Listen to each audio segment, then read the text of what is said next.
सुरभि गौशाला की एक ही मांग गौ सेवा के लिए संगठित हो समाज। भले ही गौवंश हमारे सनातन धर्म का आधार है, हमारे जन्म से लेकर मृत्यु तक हमें अपने हर संस्कार पूजन के लिए गाय की आवश्यकता होती है। इसके साथ ही दूध, घी, मट्ठा, छाछ, पनीर और दही तमाम जरूरतें गाय से ही पूरी होती है। गौमूत्र को औषधि के रूप में प्रयोग में लाया जाता है, जिसके बावजूद भी गौवंश की दुर्दशा किसी से छुपी नहीं है।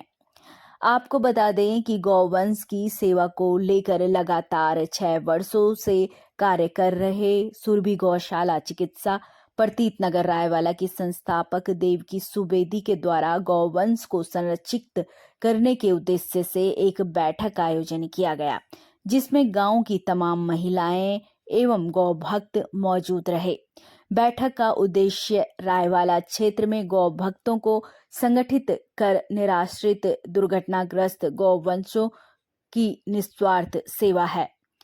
देवकी सुवेदी का कहना है कि समाज के संगठित हुए बिना गौवंश को हम नहीं बचा सकते। इसके लिए सबको एक होना पड़ेगा, तभी जाकर हमारे गौवंश बच पाएंगे। गौवंश के लिए लगातार कार्य तो कर रहे हैं, लेकिन काफी दिक्कतों का सामना करना पड़ रहा है। सबसे बड़ी परेशानी है गौशाला का ना होना। दिक्कत तो बहुत होता है, क्योंकि हमारे पास ऐसी कोई ज़मीन भी नहीं है, हमारे पास इतनी आवास भी नहीं है, हमारे पास कोई ऐसी धन भी नहीं है जो सरकार से अभी तक तो हमें कोई सुविधा नहीं मिल रहा है। संपर्क अभी बहुत कम है, बहुत कम लोग ही जुट पाए हैं। इसलिए हम चाह रहे हैं कि हर क्षेत्र से, हर गलियों से, हर मातृशक्ति उठे, भाई शक्ति उठे, ताकि हमारी समाज की जो संस्कृति की मूल धारा जो गौ माता है उसकी सुरक्षा हो। वह पहचाने अपनी गाय को। जिस गायों से हमें दूध, दही सारा चीज मिलता है, उस गाय की सुरक्षा नहीं होगी तो आने वाली पीढ़ी का विकास नहीं हो सकता। यह हमारी भावना है। इस भावना से हर किसी को जोड़ने के लिए हमने यहाँ पे बैठक रखा है, ताकि समिति बने और बृहत रूप लेकर के गाय की सेवा हो। इस अवसर पर पहुंची वार्ड सदस्य ज्योति देवरानी ने कहा, गौवंश की सेवा को लेकर हम देवकी सुवेदी के साथ जो हैं। देवकी दीदी की जो बातें सुनी है, आपके सामने रखी है, तो ये बहुत अच्छी बात है। जैसे गौ का अनादर हो रहा है, ये गौएं ऐसे भटक जगह भटक रही है, लोग दूध निकाल रहे हैं और उसको छोड़ दे रहे हैं।